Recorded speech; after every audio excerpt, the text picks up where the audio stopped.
Do you want to do a like a timed moto? Yeah, my GoPro's on. What's that? My GoPro's on right now, I'm pretty sure. So. You want to do like a 15er? Yeah, whatever. Or try? Yeah.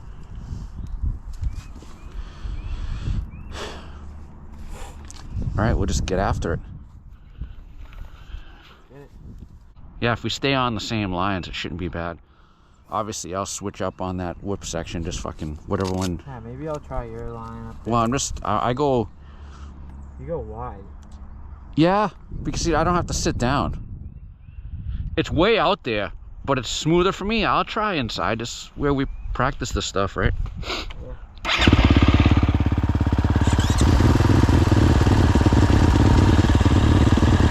You want to go or you want me?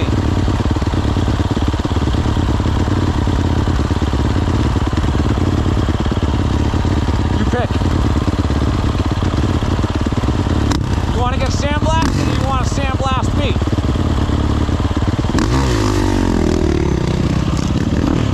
What I thought.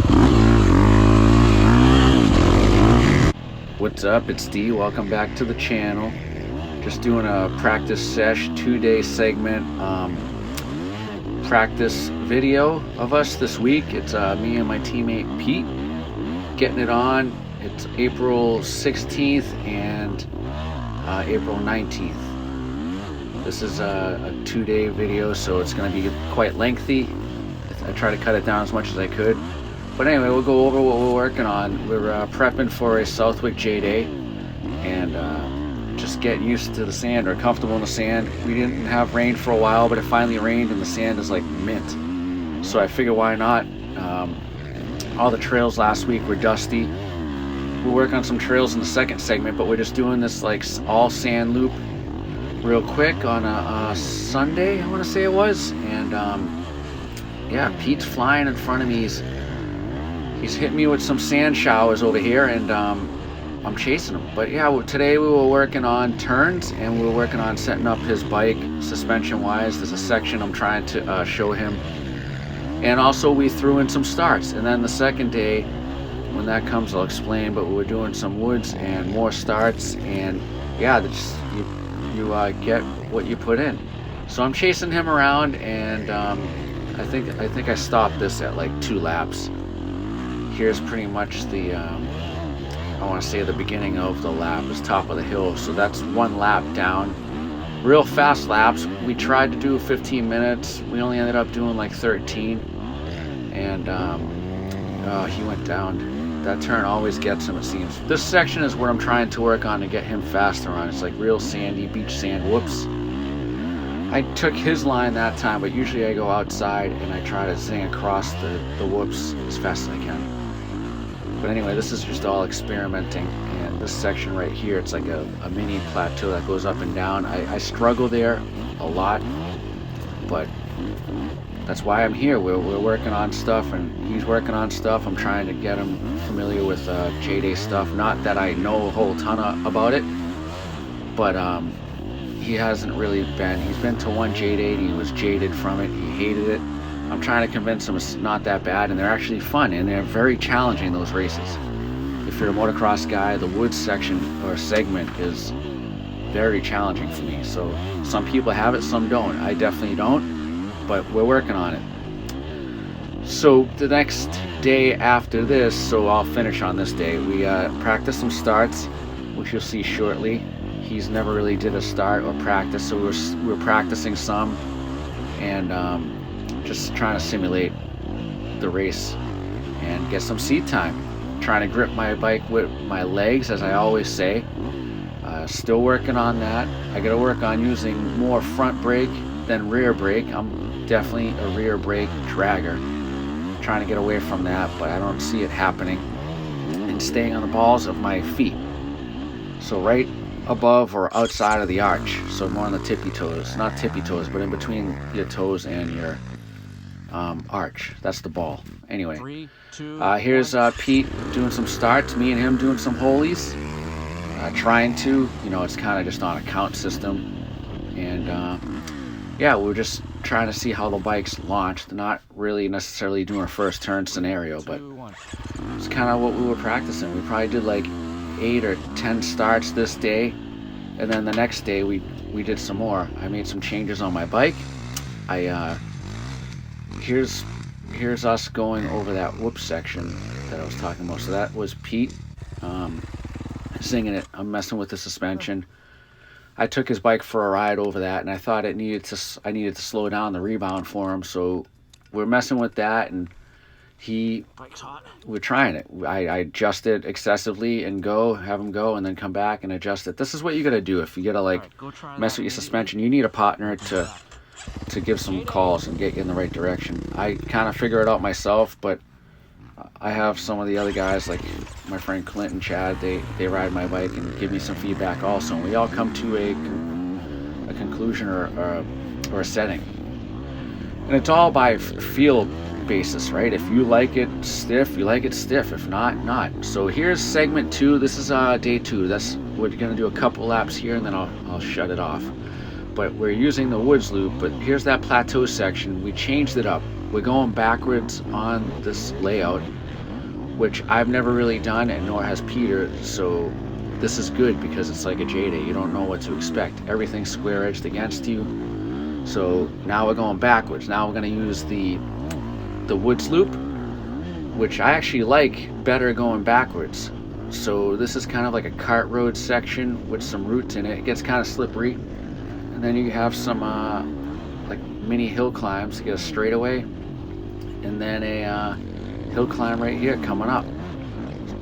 This section right here is where I wanted to pass Pete on the right where he was, because you don't get that big G out. Headed into the woods. I like this section. A lot of switchbacks. It was one of those like standing up all the time. I was on his behind trying to push him, not to make him fall, but to feel a little pressure. There's some like sneaky roots in here that you can't see on camera, but we're exercising it. We're trying to see how the tires fend against the roots and all the slipperiness. There's a mud puddle coming up shortly that we have to go slow it through because we don't know how deep it is, but whatever. That being said, I think this lap time is probably like 4.5 minutes, I want to say. But yeah, so here's the mud, and yeah, we're just trying to go through it and then get on the gas after. It's real slippery roots. Take this right-hander, and it's all like kind of like off-camera switchbacks. This left for like a root jump kind of deal, then a hard right. A lot of bike control practice here. I'm not a woods guy. There's a guy that was jogging this loop. That's his like loop, I would imagine, and we're riding dirt bikes on it. I feel bad. I hope if he saw this, sorry buddy, no harm, no foul. We're just going against each other. At least he could see us. But a lot of switchbacks like this. I'm trying to stay standing up. Again, I'm gonna repeat myself on the balls of my feet, or at least one of them on the left one, and I want to say I'm in third gear, lugging around this section, standing up. Standing up gave me a lot more traction. Weighting the outside peg on turns definitely helped. And there's a couple roots between the trees.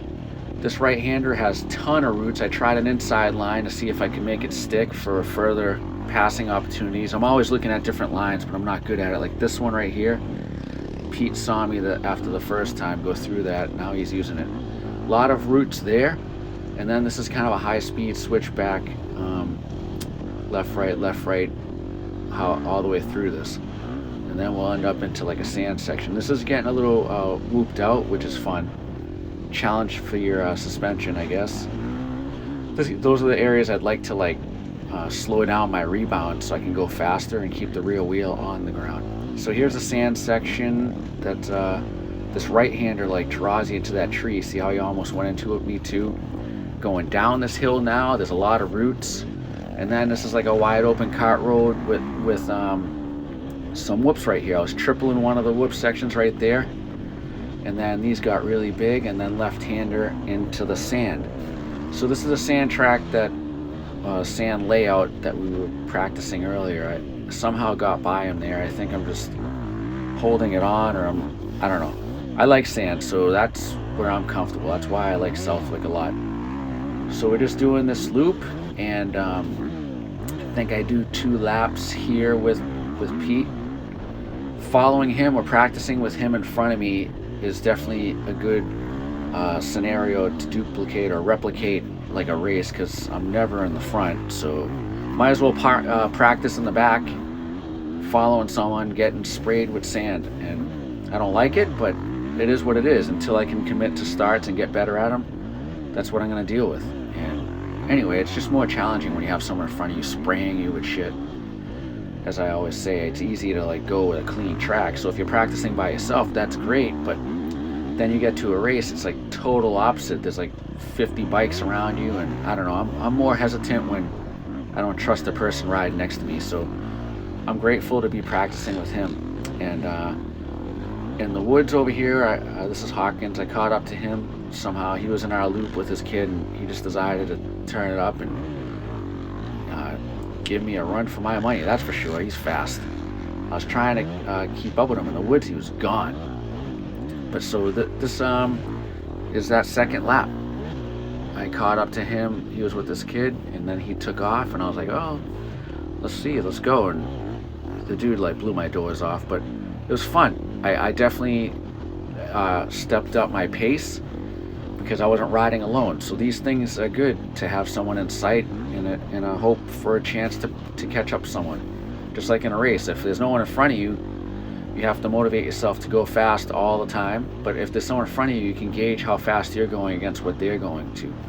So he had a different line through the mud hole, which I was gaining time because I was going right through the mud. But no here or there, if that wasn't the case, he would have been gone. Definitely still standing in third gear around most of the stuff. If I had to sit down, I would click in second just to get that like nice RPM change, the bite, wheelie out of something. But typically I'm in third standing, and all these turns I gotta like work on using my front brake, like I repeat myself over and over again. But anyway, so I hope you like this video. Let me know. This view is a chest view. I'm gonna record the J Day this Sunday if I can, if it's not raining too bad, and I'll try to post first moto, second moto if all goes well. Back on this cart road into the sand. Anyway, I'm going to conclude this video. Like and subscribe. Thanks for watching. We practiced a couple more starts, and then we're done with it. We kind of killed ourselves on this. Now it's time to wash the bike, change air filter, oil, and start drumming up all the stuff we need for the races, generators, easy up, all that business. But like and subscribe, like I said, and I'll catch you at the next. Later.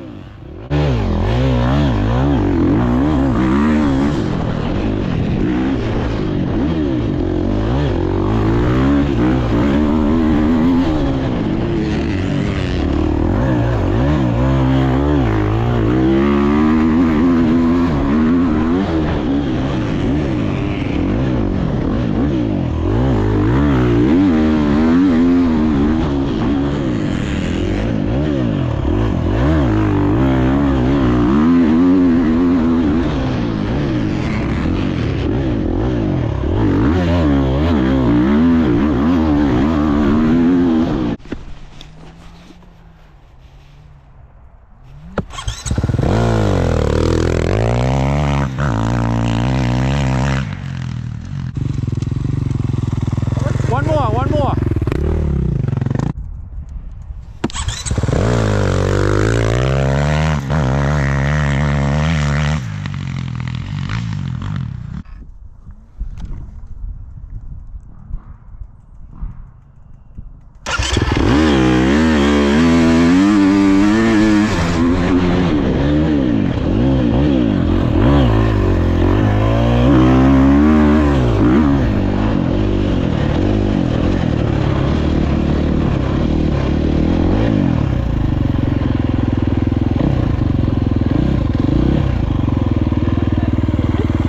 What? You look like you were whiskey in it. Yeah.